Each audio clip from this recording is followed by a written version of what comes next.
So when you're stressed, you're operating off adrenaline, you're operating off cortisol. And when you're relaxing, that's the oxytocin, that's the serotonin. Like those things have to be balanced. But if you're constantly engaged and that brain is constantly responding to things in the environment, whether it's your cell phone, the news, the radio, all this static that's out there, you wonder why people have ADHD. We were never evolved to take on so much information at once and be hyper stimulated and hyper aroused. And so you think people are going to have a hard time deep sleeping and getting restorative sleep? You think they're going to have metabolic issues? 100%. Think they're going to have sexual dysfunction? Yeah, because you're not supposed to be worried about reproducing when you're stressed, right? Like when you're doing the fighting and the flighting and the freezing and the fawning, the whole rest, digest, feed, and breathe thing goes away. So sexual dysfunction is one of the biggest ones that happens, right? Piss off your wife and see what doesn't happen in the bedroom at night. It's that easy, right? Animals don't breed successfully in captivity if they're stressed out. And so it's really super simple. And we overcomplicate it as, you know, being humans. We take simple shit and we overcomplicate it and make money off of it. And it comes down to balance, right? Yin and yang. It's that simple. Gas pedal, brake pedal, black and white.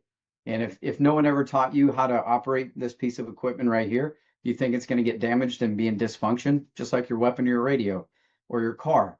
If you don't know how to operate it, maintain it, identify and correct malfunctions, you're not going to be so successful after 20 years in the military or even as a civilian. You're going to break down. And now everything's fast forward. So we're seeing all the diseases, metabolic diseases, go right up through the roof as society speeds up. It feels like we're circling the drain right now. Everything's fast forward. And it's just because we're hyper aroused, hyper stimulated. So it's a lot of information, man, but I'm trying to simplify what a lot of people deal with on a day-to-day basis, but it goes back to an abnormal response to an abnormal situation's normal behavior, right? It's a Viktor Frankl quote, man's search for meaning. But it's that simple. And exhaustion's a real thing. And you'll know you're exhausted when you wake up, feel like you didn't sleep. You need massive amounts of caffeine to get out of bed and get motivated. By 2 or 3 o'clock, you're just like, oh my God, you're starting to head bob, more caffeine. Then about 5 to 7, you go sit on the couch and you fall asleep in like 2 seconds. You'll fall asleep driving home. And then 10, 11 at night, you're laying in bed, eyes open, mind going a million miles an hour. That's called tired but wired, but that's exhaustion. And that just means you're not bouncing back psychologically or physiologically. Psychologically, we get anxiety, racing thoughts, rumination.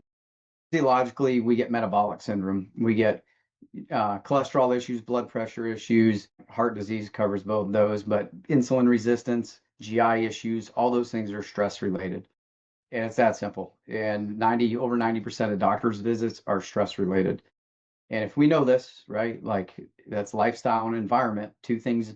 Can't always control the environment, but you can control your lifestyle.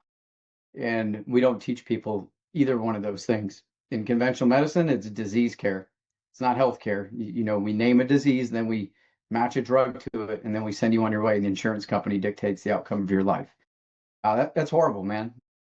That's not living. That's not freedom. That's dependency.